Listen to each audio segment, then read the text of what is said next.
मन में हम कहते हैं संकल्प और विकल्प।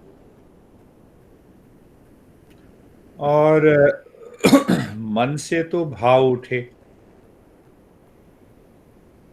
और बुद्धि से विचार।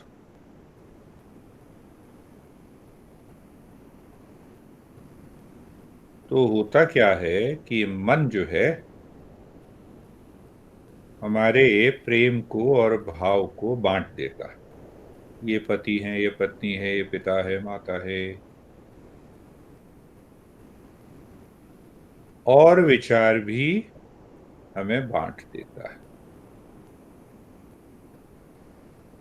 तो जब हमारा मन गुरु के प्रति या ईश्वर के प्रति, गुरु के प्रति जितने भी भाव उठते हैं वो सब हम भाव, मन के भावों को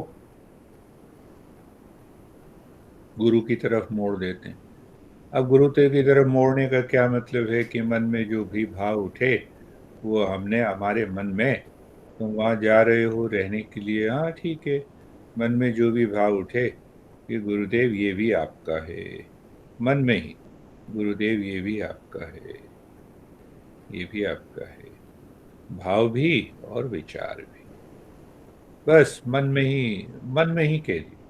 हम सब काम कर रहे हैं बाहर, और इतना हमने कहना था कि मन और विचार जो है, जो कि हमें दुनिया में, संसार में बांटते हैं, वो बांटना खत्म हो जाएगा।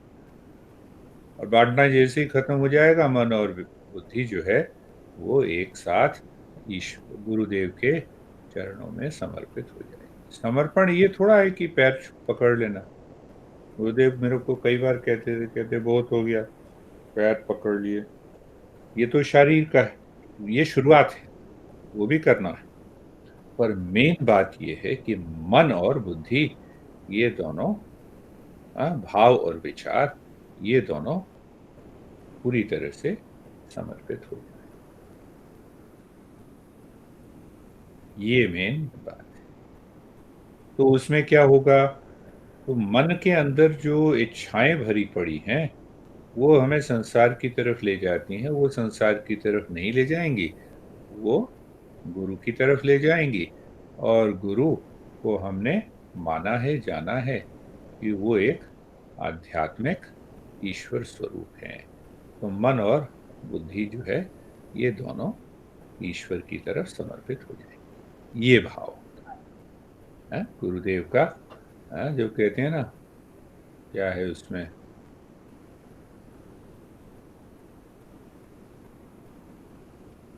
ध्यान मूलम गुरुर्मूर्ति, पूजा मूलम गुरु पदम। तो ध्यान का जो मूल है, ध्यान मूलम गुरुर्मूर्ति। तो विचार कोई आया और हमारे मन ने वो भाव बना लिया कि वो गुरुदेव हमारे अंदर हैं, हृदय में है। विचार आया तो उस विचार को हमने, हाँ, पूजा मूलम गुरु पदम, मंत्र मूलम गुरुर्वाक्यम, मोक्ष मूलम गुरु कृपा, मंत्र मूलम गुरुर्वाक्यम। तो मंत्र तो एक विचार ही तो है। मंत्र मूलम गुरुर्वाक्यम। तो गुरु का एक शब्द ले लो, शांति हमारे अंदर है, तो गुरु का स्मरण किया और अपने मन को हम अंदर ले गए। फिर बाहर से विचार आया, भाव आया, फिर उस भाव और विचार को हम समर्पित कर दिया जिससे कि मन अंदर जाए। ये बात बड़ी गहराई से विचार करके, समझ के, और साधना 24 घंटे चलेगी।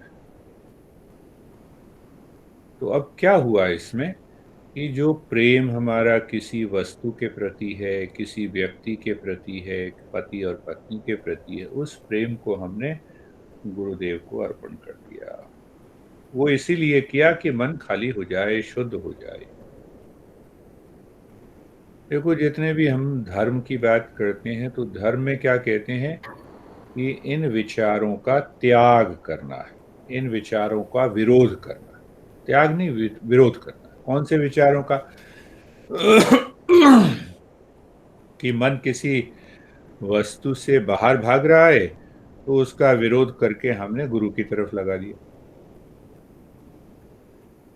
ये तो हो गया धर्म। और योग क्या हो गया? योग में हम क्या करते हैं, ध्यान में हम क्या करते हैं, हम कहते हैं जितने भी विचार हैं उससे खाली कर दो मन को। वो दोनों बातें, एक तो हमने विरोध किया और एक हमने क्या किया योग के द्वारा, हमने कहा नहीं, विरोध करके क्या करेंगे, सबको छोड़ो, सारे विचारों को छोड़ो। और जब हम गुरु के स्थान में जाते हैं, आश्रम में जाते हैं, तो वहां उपासना होती है। तो उपासना में ये भाव है कि हम आदर करें, प्रणाम करें, आदर भी करें, प्रणाम भी करें, साष्टांग दंडवत भी करें, और मन के साथ प्रेम का भाव भी प्रकट करें, और विचारों को भी ईश्वर को, भगवान को या गुरुदेव को दे दें। वो तीन बातें हो गई। तो धर्म की जब हम बात करते हैं, हम धार्मिक हैं, तो धार्मिक का मतलब ये है कि विचार, मन बाहर भाग रहा है किसी वस्तु के प्रति, उसको हमने विरोध किया, नहीं, ये नहीं, मन तू गुरु के चरणों में भाग। ध्यान में मन को हमने विचारों से खाली कर दिया। हाँ, इसीलिए कहते हैं ना, योगश्चित्त वृत्ति निरोध तत्र प्रत्येक तानता ध्यानम, कि मन कहीं किसी और विचार पर न जाकर अंदर की ओर जाए, खालीपन का अनुभव करे। तो खालीपन का अनुभव करे तो शुद्ध हो गया मन, और उसी शुद्ध मन में हमारे गुरुदेव प्रकट होते हैं। तो गुरुदेव, गुरु बाहर नहीं है, बाहर उपासना के लिए। उपासना भी एक मार्ग है। तो उपासना में हमने क्या किया कि हमने शरीर से सेवा की, मन से हमने प्रेम किया, और बुद्धि से हमने उसको जाना। तो इसी को हम कहते हैं भक्ति, इसी को कहते हैं भक्ति। और इससे भी ऊपर उठकर है कि ज्ञान के द्वारा हम मन के पार चले गए, तो मैं और गुरु दोनों एक हो गए। एक होने का क्या मतलब है कि पहले जो मन ये कह रहा था कि मेरा मन जो अलग है, मैं अलग हूं, तो जैसे ही हम एक हो गए, तो गुरु जो है वो हमारे अंदर प्रकट होने लगता है।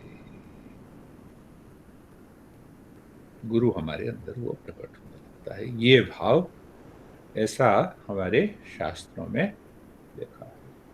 निचोड़ समझ लो, श्रीमद् भागवत का निचोड़ समझ लो, गीता का समझ लो, योग सूत्र का समझ लो, तो सबका निचोड़ जो है वो मन की दिशा को बदलना। एक दिशा बदली जाती है जबकि हम मन का कहते हैं, मन कहता है नहीं, बाहर जाना है, नहीं जाना, विरोध करना है। तो उसको, उस मन जो बाहर जा रहा है उसका विरोध करते साथ हमारे मन में कहना है कि नहीं, गुरुदेव ही सब कुछ है। ध्यान में मन को खाली करना है। उपासना में कहो या भक्ति में कहो, उसमें हमें आदर करना है। तो जितना हम आदर करते हैं, शरीर से सेवा करते हैं, तो क्या होता है कि हमारे मन में गुरु के प्रति प्रेम प्रकट होने लगता है। तो ये प्रेम जो गुरु के प्रति प्रकट होने लगता है, वो जो प्रेम हमारा बाहरी है, वो बदलने लगता है। और अंतिम जो चरण है, सबसे जो गुरुदेव जिसकी बात करते हैं, गुरुदेव हमेशा वेदांत की बात करते हैं, ज्ञान योग की बात करते हैं। तो वो ज्ञान योग सबसे ऊपर है, जिसमें हमारा क्या है कि हम मन के पार चले जाते हैं। तो मन के पार जाएंगे तो गुरुदेव हमारे हृदय के अंदर प्रकट हो जाएंगे। ये हमारे शास्त्रों की हाँ, का ज्ञान है, समझ। तो यहाँ पर इसको गहराई से समझना है कि क्या कहते हैं कि सारी इच्छाओं का त्याग करो, सब इच्छाओं को छोड़ दो। तो भाई, हम सब इच्छाओं को छोड़ देंगे तो जिएंगे कैसे? बिना इच्छा के तो जिएंगे। ये बाथरूम भी जाना है, खाना भी खाना है, वो भी इच्छा है, नौकरी भी करनी है, वो भी इच्छा है, पैसा भी कमाना है, वो भी इच्छा है। तो क्या मतलब हुआ? तो जो कई ऐसे साधक होते हैं, कई लोग ऐसे होते हैं, वो ये सुनते हैं कि सभी इच्छाओं को छोड़ दो, तो साधक कहते हैं भाई सभी इच्छाओं को छोड़ के हम जिएंगे कैसे, इसलिए बात ही नहीं करनी, उधर जाना ही नहीं। तो कई लोग ये कहते हैं ना कि अच्छा ध्यान करने लग जाओगे तो सन्यासी हो जाओगे, तो ये भाव हो जाता है। तो फिर ऐसे लोग आगे बढ़ नहीं पाते। पर फिर एक दूसरे लोग होते हैं, वो कहते हैं नहीं अच्छा ये समझना तो है कि भाई ये क्यों कह रहे हैं ऐसा। विचार अगर हम समझना है, मन के अंदर प्रश्न है, तब हम दूसरा कदम हम साधक की तरफ, साधक होने की तरफ बढ़ाते हैं। देखो, तो बहुत सारे लोग होते हैं कहते नहीं नहीं, ये तो हम भाई बात ही नहीं करनी है, छोड़ दो। ये तो कह रहा है सारी इच्छाओं को छोड़ दो, हम खाएंगे कैसे, कमाएंगे कैसे, ऐसी बात नहीं। तो शास्त्रों में जो बात लिखी है उसको गहराई से समझना है। वो ये कहते हैं कि इच्छाओं का जो संसार है उसको छोड़ दो। तो जैसे ही हम छोड़ेंगे तो हमारा ध्यान लग जाएगा। तो अब इसको थोड़ा सा और गहराई से समझते हैं कि ये जितनी भी इच्छाएं हैं वो विचार ही तो है। मेरे पास 50 लाख हो जाए, मेरी ऐसी पत्नी हो जाए, मेरे घर में, तो ये विचार ही तो है। विचार है ना। तो पहली बात हमने क्या समझी अब इच्छाओं के संसार को समझने के लिए, कि जितनी भी इच्छाएं हैं वो सब विचार हैं। ठीक है, पहली बात हमने पकड़ ली कि ये सारे के सारे विचार हैं। अब ये विचार आदतन आते हैं, आदत के कारण आते हैं। कुछ विचार आदत के कारण आते हैं, कुछ विचार जिनको जो वस्तु हम पसंद करते हैं, जिनकी चाह रहती है, वो विचार हमारे मन के अंदर आते हैं।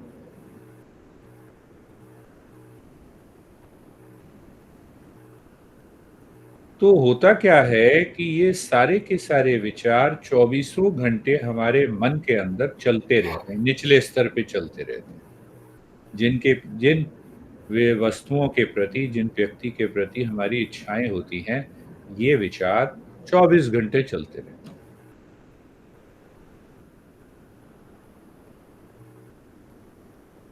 हमारे मन में भी चलते रहे, सुबह उठे तो फिर वही विचार, इच्छाओं का विचार, दोपहर में भी वही, शाम को भी वही, सोने से पहले भी वही, सपने में भी वही।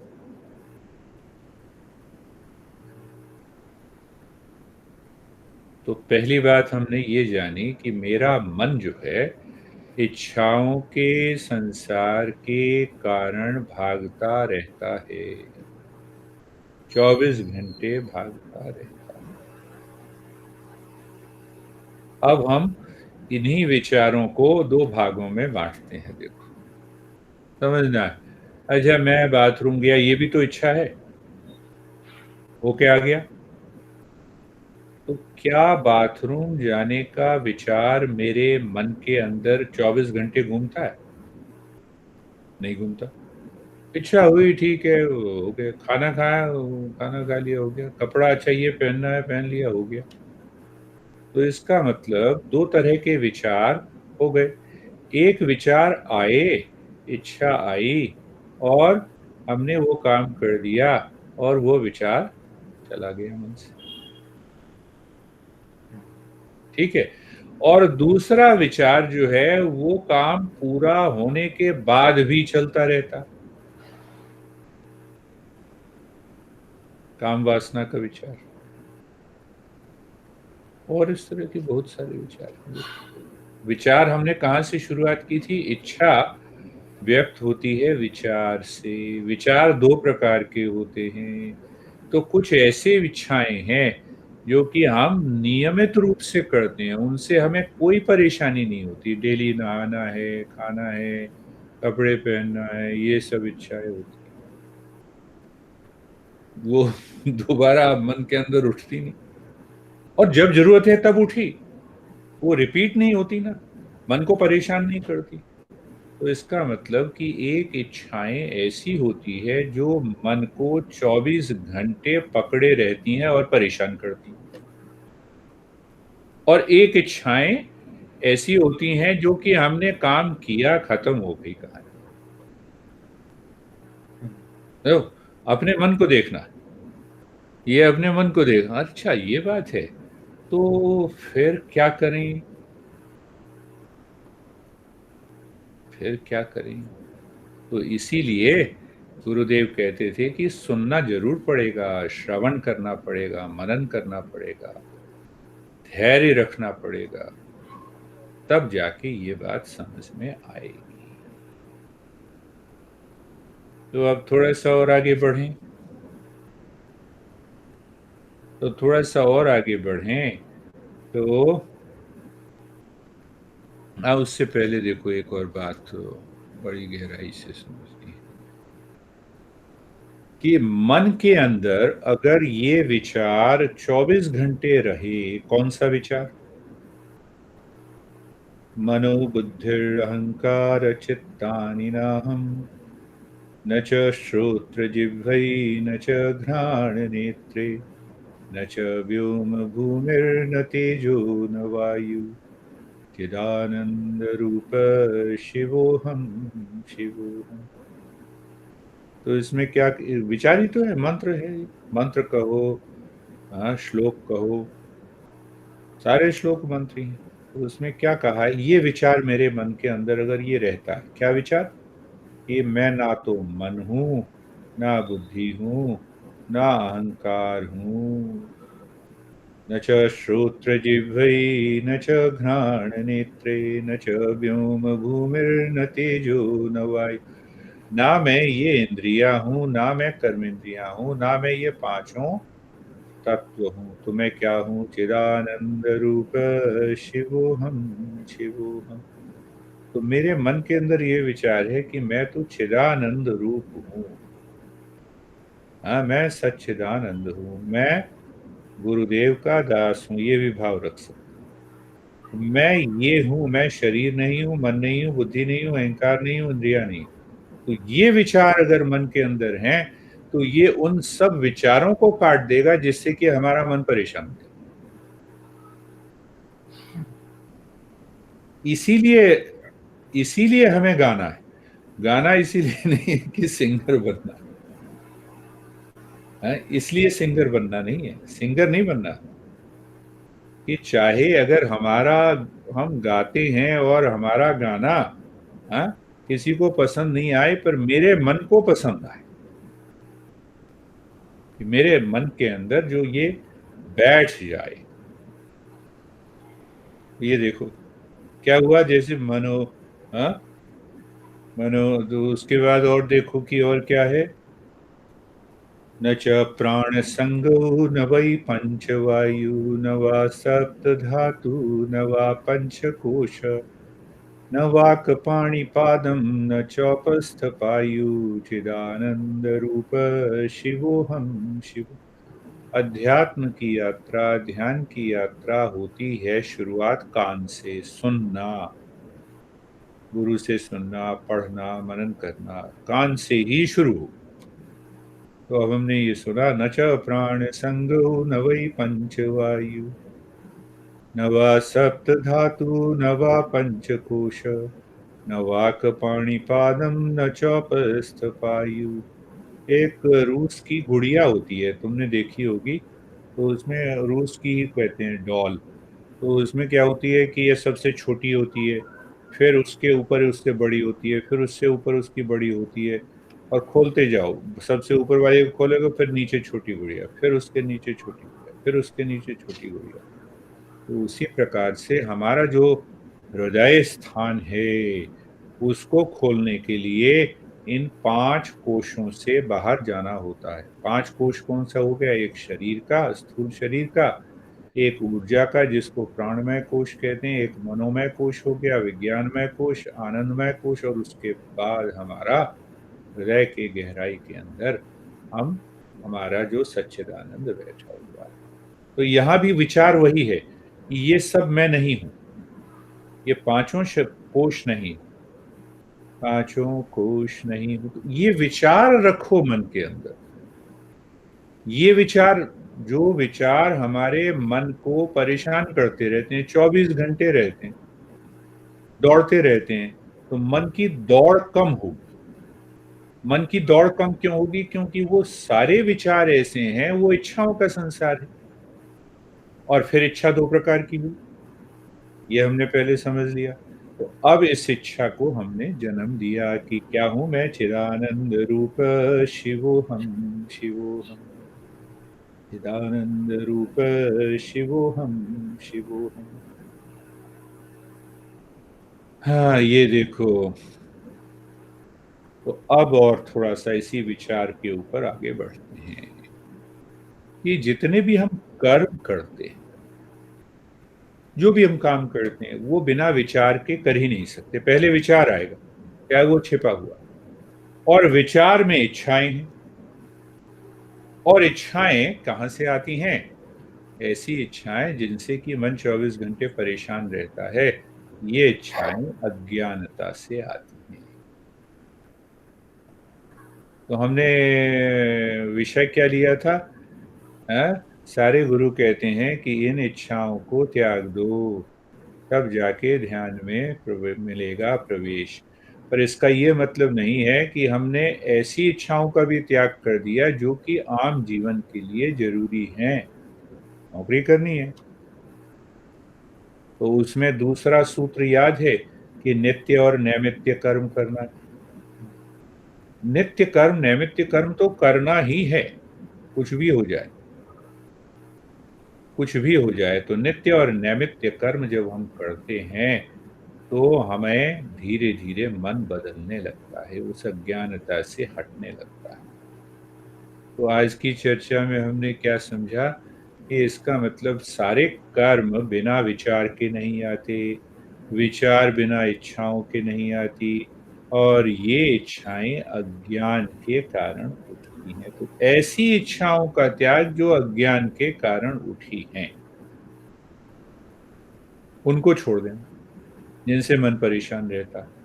इसका नाम है इच्छाओं के संसार का त्याग करना।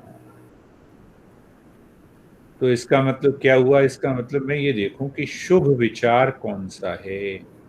तो शुभ विचार शुभ इच्छा को जन्म देगी, शुभ इच्छा से शुभ का भाव आएगा, और ऐसी इच्छाओं को मन के अंदर रखना है। इसीलिए मैंने कहा कि गुरुदेव के आश्रम में हम जा रहे हैं तो शरीर से सेवा, मन से प्रेम, और विचार से ज्ञान की तरफ आगे बढ़ना। तो ये हो गई, ये एक बात हो गई। उसी उसी पर और हम गहराई से अगर विचार करें तो गुरुदेव की बात मुझे याद आती है। गुरुदेव कहते थे, क्या कहते थे? अब देखो, अज्ञान के कारण क्या होता है। तो अज्ञान के कारण गुरुदेव बार बार कहते थे कि मैं बकरी की तरह मैं क्यों करते हो? तो विचार ऐसी ऐसे विचार जो इन इच्छाओं को जन्म देती है, जिससे हमारा मन परेशान रहता है, उसके कारण अहंकार आ जाता है।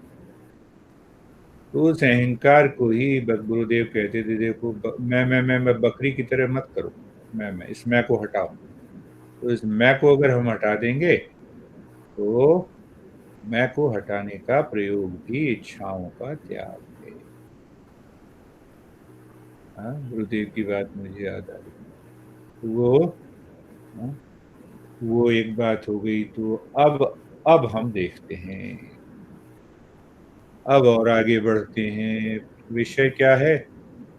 हाँ, गुरुदेव कहते हैं और सभी लोग कहते हैं कि इच्छाओं के संसार को त्याग करना। इसका मतलब ऐसी इच्छाओं को का त्याग हमें करना है जो मन को 24 घंटे परेशान करती है, जिसकी जरूरत नहीं, जिसकी जरूरत नहीं है। इन इच्छाओं का त्याग हमें करना होगा। तो इसको और गहराई से अगर हम समझें, और गहराई से हम समझते हैं, तो और गहराई से समझने के लिए फिर एक इसी अहंकार को अगर हम लेते हैं तो अहंकार के कारण मन मूढ़ हो जाता है। क्यों मूढ़ हो जाता है? क्योंकि 24 घंटे उसका मन बाहर की चीजों में लगा हुआ है। तो मैं बढ़ गया तो मैं बढ़ने से वो मूढ़ता की तरफ आ जाती है। मूढ़ता का मतलब है नासमझी, बस नासमझी, हम समझ नहीं रहे। क्यों नासमझी है? क्योंकि इस नासमझी के कारण हमारे मन के अंदर ऐसा लगता है कि हम ऐसी चीज़ों को अगर हम प्राप्त कर लें संसार से तो हमारा जीवन सुखी हो जाएगा। बाहर की किसी भी वस्तु, व्यक्ति, स्थान को पाने से आंतरिक 24 घंटे की जो प्रसन्नता है, शांति है, वो कभी नहीं आ सकती। इसीलिए कहा है ये नासमझी, नासमझी। तो अब विचार आया, अब देखो पहला ट्रीटमेंट हमने दिया कि मन 24 घंटे खोया-खोया सा है, बेवकूफ़ी कर रहा है, नासमझी कर रहा है। तो हमने पहले जाना कि ये विचार आ रहे हैं, इन विचारों से नासमझी बढ़ रही है। तो इन विचारों से नासमझी जो बढ़ रही है, वो इन नासमझी को अगर छोड़ दिया जाए, तो वो इच्छाएँ खत्म हो जाएँगी और अहंकार भी हट जाएगा।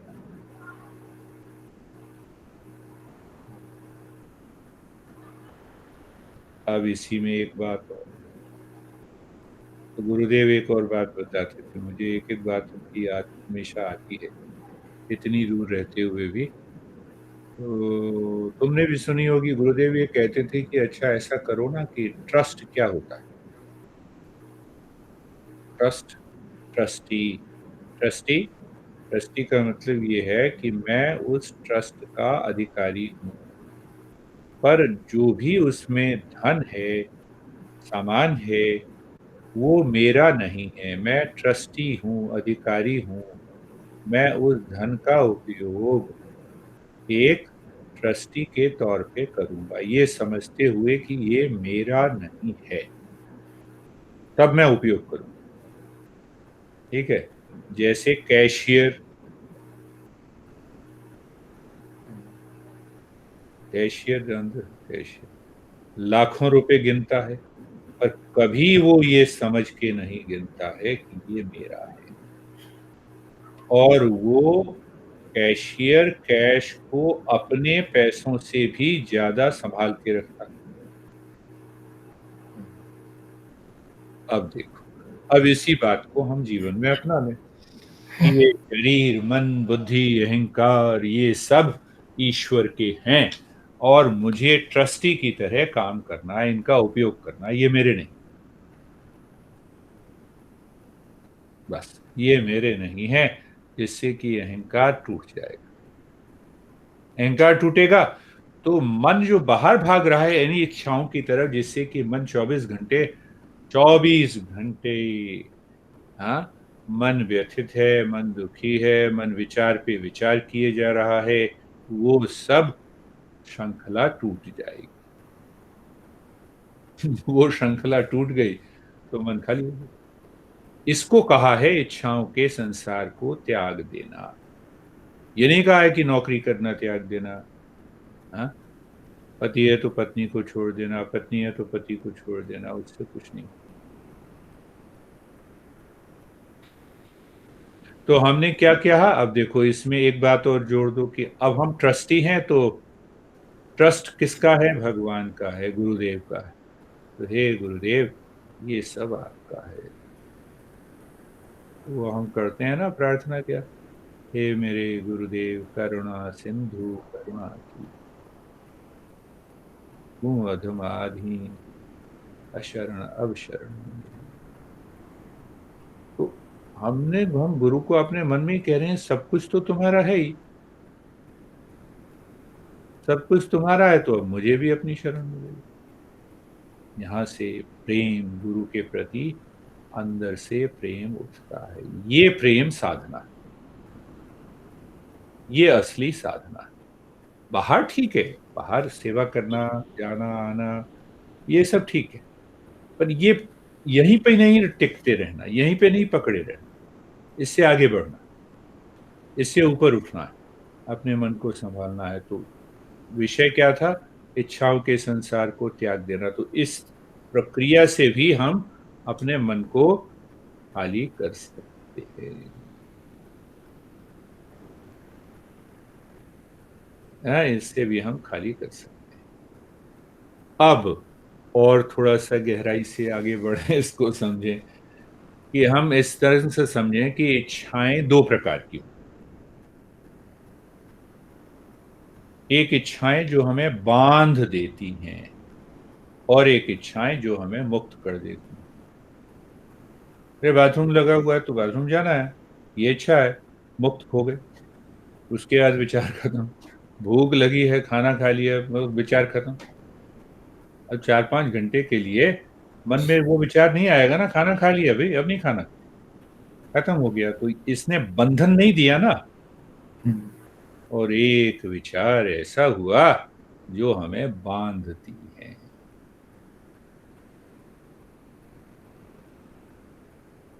ऐसा विचार, तो जब बाँधेगा विचार, बाँधेगा कोई ऐसा इच्छा, तो विचार के ऊपर विचार के ऊपर विचार के ऊपर विचार आते रहेंगे।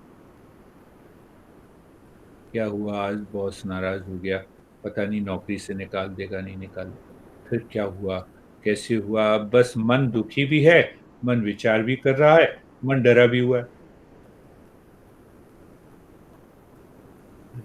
देखो, पति या पत्नी से बंधन बना हुआ है, बंधन बना हुआ है। तो पति ने पत्नी को नाराज़ कर दिया, पत्नी ने पति को नाराज़ कर दिया, अब उसी के कारण विचार आ गए। तो जो हमने पहली बात की थी कि मन बँटा हुआ है, सारे संबंधों में हमारा मन बँटा हुआ है। गुरुदेव के प्रेम में हमारा मन एक हो जाता है।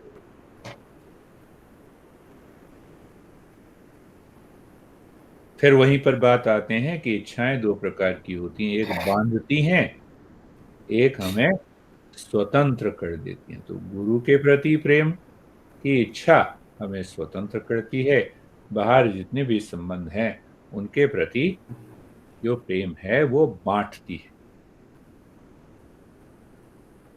तो इसका ये मतलब क्या हुआ कि बाहर प्रेम ना करें, छोड़ दें, तो वो भी गलत है। तो वहाँ पे नित्य और नैमित्तिक कर्म आ गए। शादी की ना, मैं पति हूँ ना या मैं पत्नी हूँ ना, मैं बेटा हूँ ना, तो जो मेरा कर्तव्य है वो मैं निभाऊँगा, खत्म। वहाँ पे कर्तव्य और अंदर से ईश्वर के गुरु के प्रति प्रेम। ये बात बड़ी गहराई से, जितनी गहराई से हम बार-बार मनन करेंगे और समझेंगे, तो एकदम मन निर्मल होता चला जाएगा।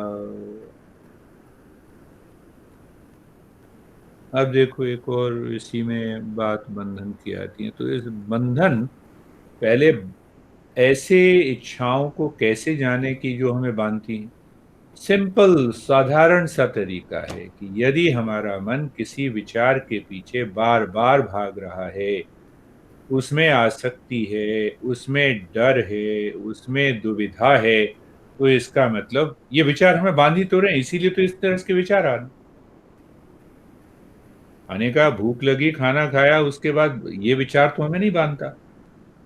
24 घंटे तो ये इसका मतलब इतने उन सारे विचारों के प्रति सजग हो जाएँ, जो हमारे मन के अंदर बार-बार उठती हैं, गिरती हैं, उठती हैं, गिरती हैं और जिन उन विचारों के अंदर 6 शत्रु रहते हैं। 6 शत्रु कह लो, 8 ले लो।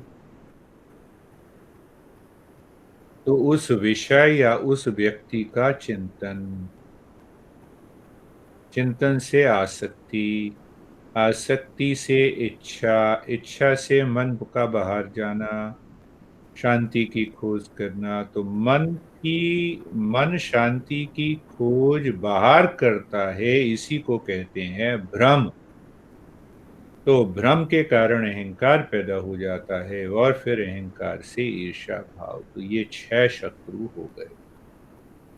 तो अब हमने इच्छाओं के संसार का त्याग करना है। तो हमने क्या समझा कि वो सारी इच्छाएं जो इन 6 शत्रुओं को हमारे मन के अंदर बसा देती हैं, ये सारी इच्छाएं हमें बांधती हैं और ऐसी इच्छाओं का त्याग करना जो हमारे मन को, बुद्धि को, जीवन को बांध देती हैं। बाकी दूसरी हैं वो नित्य और नैमित्तिक कर्म है।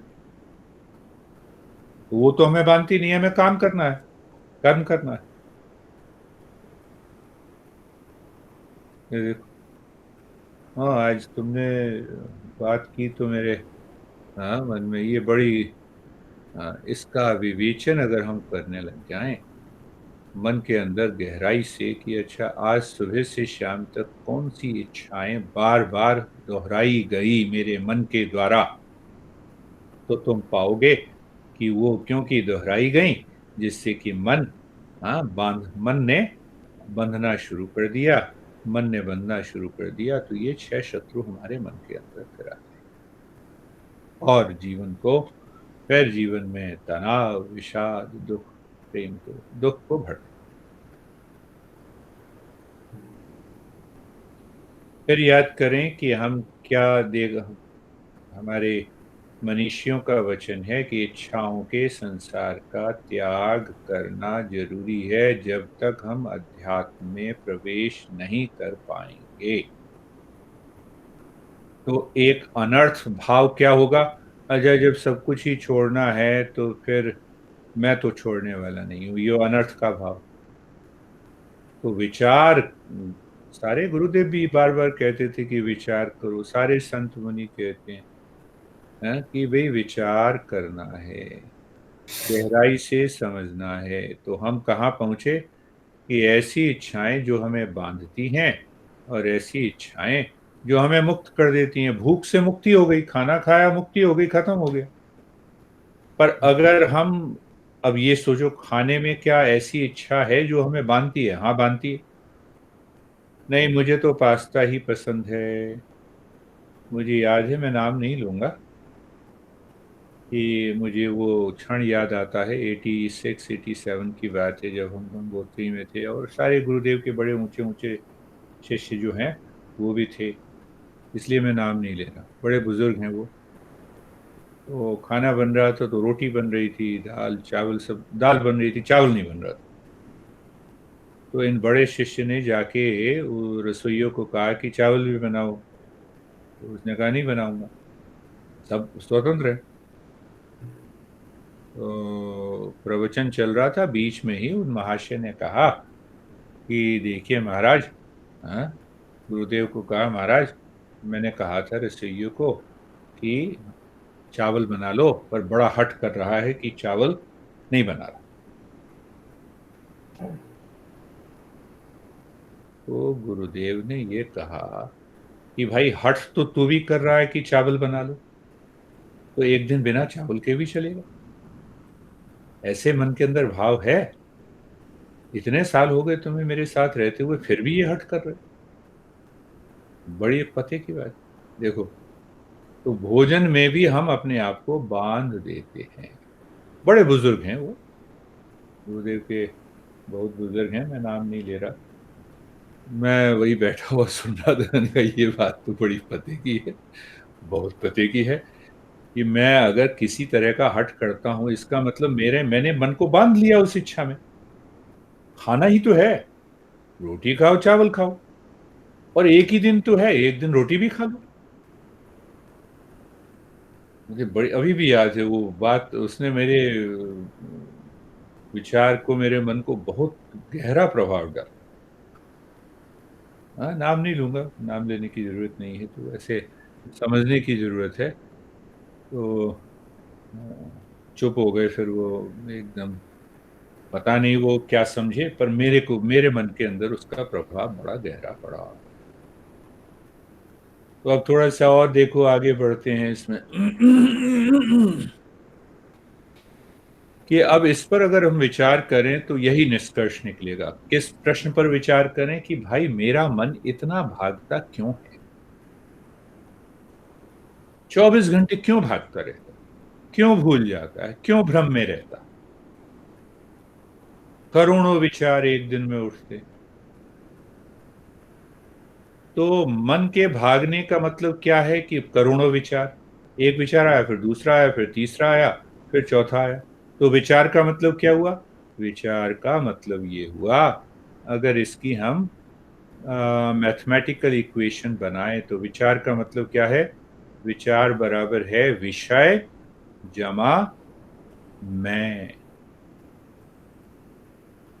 मैं तुम्हें जानता हूं तो तुम हो गए विषय और मैं हो गया अहंकार।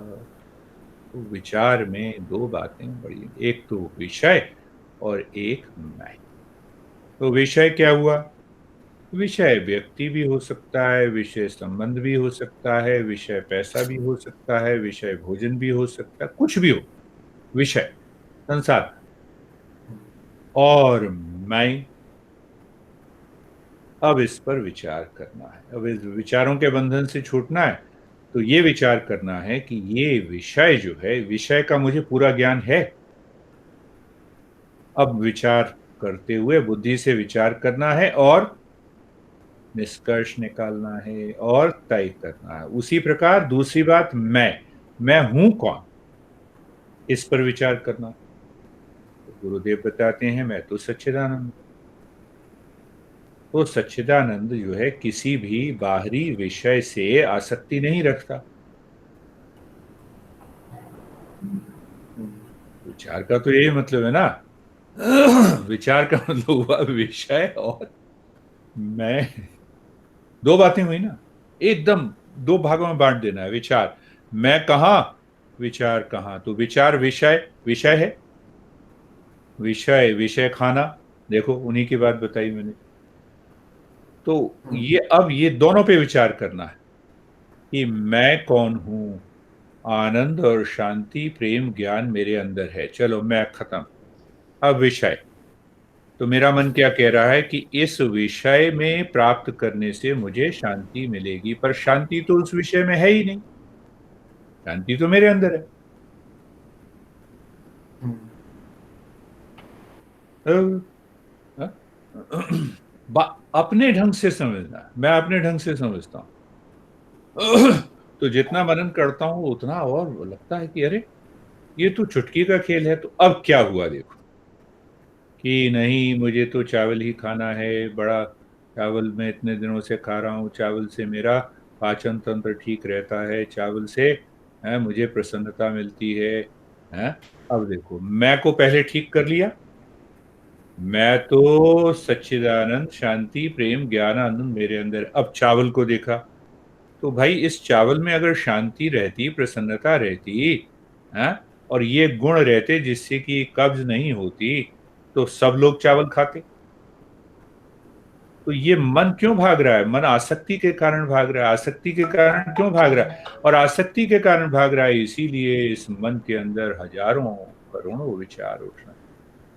तो अब मैंने ये समझ लिया, मन के द्वारा विचार करके जैसे ये समझा, मन से वो सारे विचार खत्म हो गए। अब देखो, उन व्यक्ति ने कहा चावल बनाओ, रसोइये ने कहा नहीं बनाऊंगा, तो द्वेष भी आ गया, वह शत्रु सारे आ गए। किसके? एक छोटी सी चीज के कारण कि भाई खाना जीने के लिए है या जीने के लिए खाना। हमारा जीवन केवल खाने के लिए नहीं बना ना। और खाना किस लिए है? नित्य और नैमित्य कर्म। खाना है कि शरीर बना रहे। खत्म हो गई बात। देखो जीवन एकदम सारे विचार खत्म हो गए। द्वेष भी खत्म हो गया, आसक्ति भी चली गई समझ के द्वारा। द्वेष भी खत्म हो गया, इच्छा भी चली गई, आसक्ति भी चली गई, भ्रम भी चला गया। तो मैं नहीं कह सकता कि उन्होंने क्या समझा, पर मैं देखा कि वो अपना मुंह बना के बैठे रहे पूरे प्रवचन में। तो पर मेरे को ये बात इतनी चोट की हृदय के अंदर। मैंने कहा ये बात सही है। उस दिन से मैंने कहा माई जो बनाओगे वो ठीक है, क्या बनाना है उनका जो तुम बनाओ, क्या पसंद है उनका जो तुम्हें पसंद है। मस्ती में बन गए। हाँ पर नित्य और नैमित्य कर्मा है, जब 10 लोग आए तो अच्छा बनाओ और 10 चीजें बनाओ। वहां पे नित्य और नैमित्य कर्म हो गए तो उसमें हमें भी मिल गया, पर आसक्ति भी नहीं हुई, मन के अंदर विचार भी नहीं उठे। मन के अंदर विचार नहीं उठे। ये बात गहराई से, जितनी गहराई से अगर हम समझ लेंगे, तो एकदम मन की प्रसन्नता, मन अब लगा कि इच्छाएं हैं ही नहीं मन के अंदर। पर सब काम हम कर रहे हैं, हम कमा भी रहे हैं, हम खा भी रहे हैं, हम व्यावहारिक जीवन भी जी रहे हैं, हम पारिवारिक जीवन भी जी रहे हैं, सब काम कर रहे हैं। हाँ, बर्थडे है तो हम रेस्टोरेंट में भी जा रहे हैं, सब जा रहे हैं। पर